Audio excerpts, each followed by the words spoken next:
Hi, thanks for coming.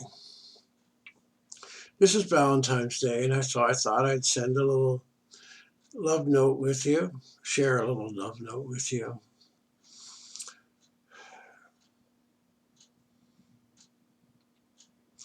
The basis of enlightenment comes from our true nature. What is our true nature? It's love. We are always trying to express our bliss nature. And I think my mistake, so we all make mistakes. It's how you deal with them that makes the difference. I was reading a book and I finally understood what Tibetan Buddhism was all about. And this is a book by Surya Lama Das, Awakening the Buddha Within.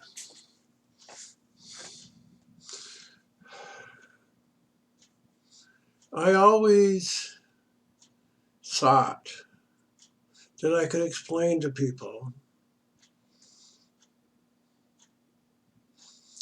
what the essence of realization was all about, that I could communicate that experience by using words to indicate something that exists over there, which is inside you.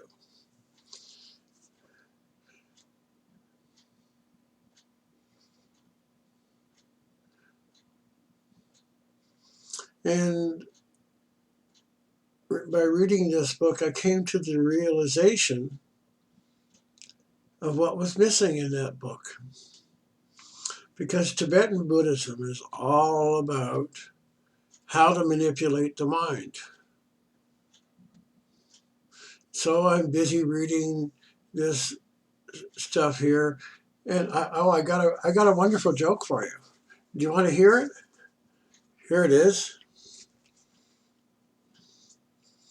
Did you hear the one about the Buddhist vacuum cleaner?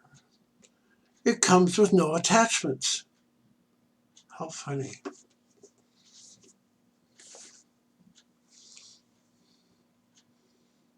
What the joke didn't say is absolutely true about Tibetan Buddhism. You don't have any attachments, it's true. But as you know, a vacuum cleaner can't work without its attachments.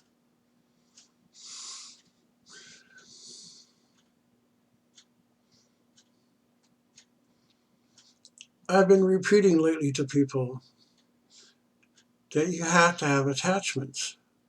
You have to have an attachment to live, otherwise you won't eat. That's an attachment, isn't it? It's a desire. It's a vasana. It may be parabrabdha vasanas. It's true. But it's still a desire.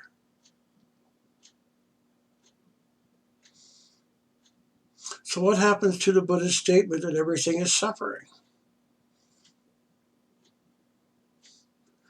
And so the Buddhists, especially Tibetan Buddhists, tell you to, with vipassana meditation, oh, yeah, just watch the mind. Don't be attached to it.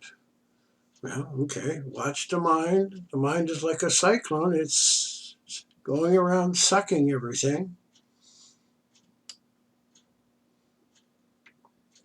So now you have a machine that you're watching go round and round.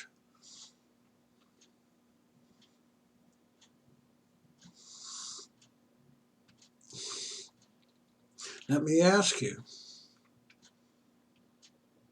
if you're watching something, disassociated from it, what is your life like? Are you happy?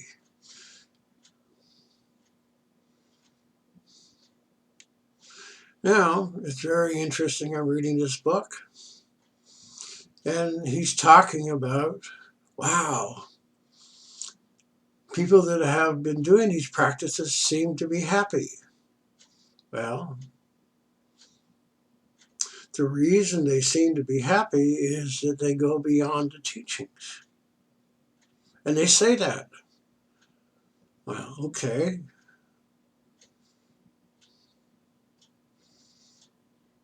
So it turns out Tibetan Buddhism only works by stirring up the surface of the mind.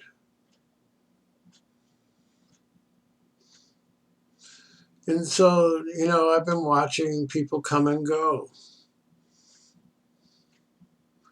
I say one thing, and they understand it on the intellectual level.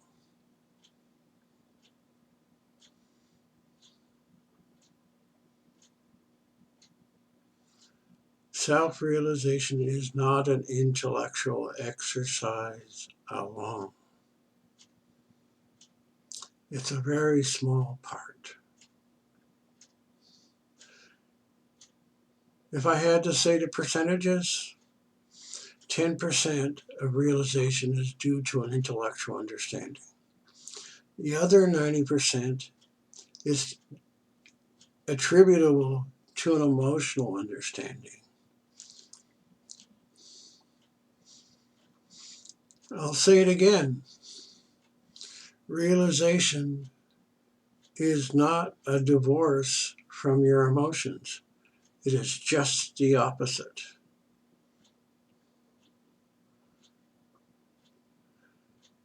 Your feelings about yourself, about others, become more intense, not less. If you read the Gayatri Mantra, the story of the Gayatri Mantra, sage Vishwamitra, who was a king, Kashuka by name, came to Vasishtha's ashram, and as a result of meeting Vasishtha and his state of realization, his emotions got stirred up. Well, so much so that he wanted to steal the wish-fulfilling cow from Vasishtha, who made lunch for him or had the wish-fulfilling cow do so. This is the story of self-realization on the fast track.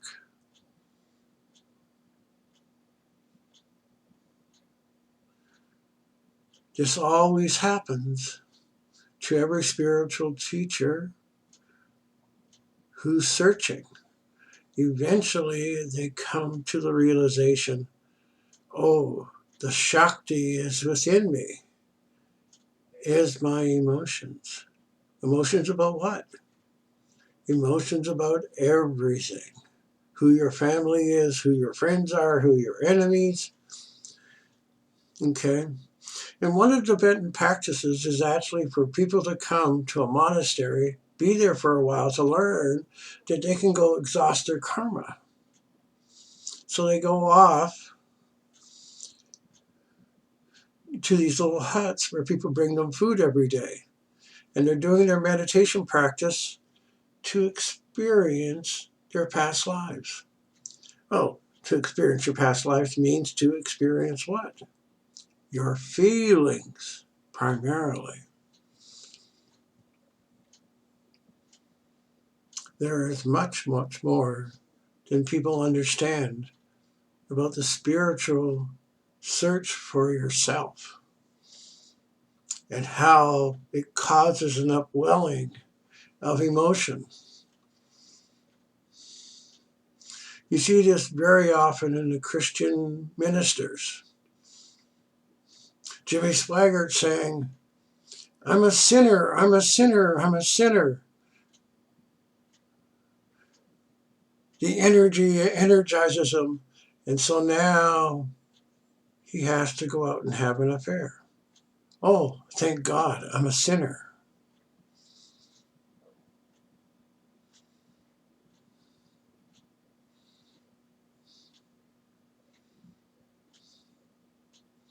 People have no clue.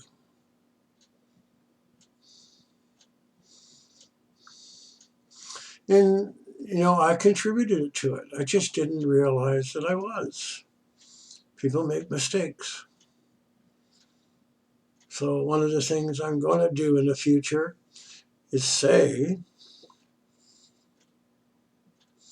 self-realization is an emotional state.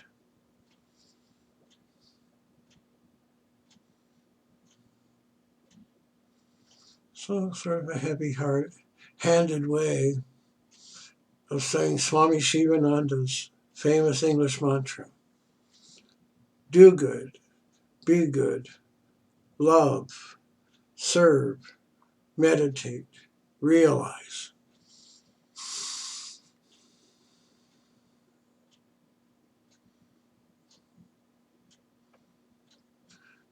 So if you want to understand what I'm talking about, come prepared to have your emotions stirred up. It's not because I intend to do it. It's because of your own search for yourself in the fastest possible way to realization. Your own self will dredge up these emotions. You can't deal with past life karma unless you make it present in today, this reality, this instant. So that's my Valentine's Day message. Love yourself, love others, love your neighbors. Meditate on that. Be that. Thank you.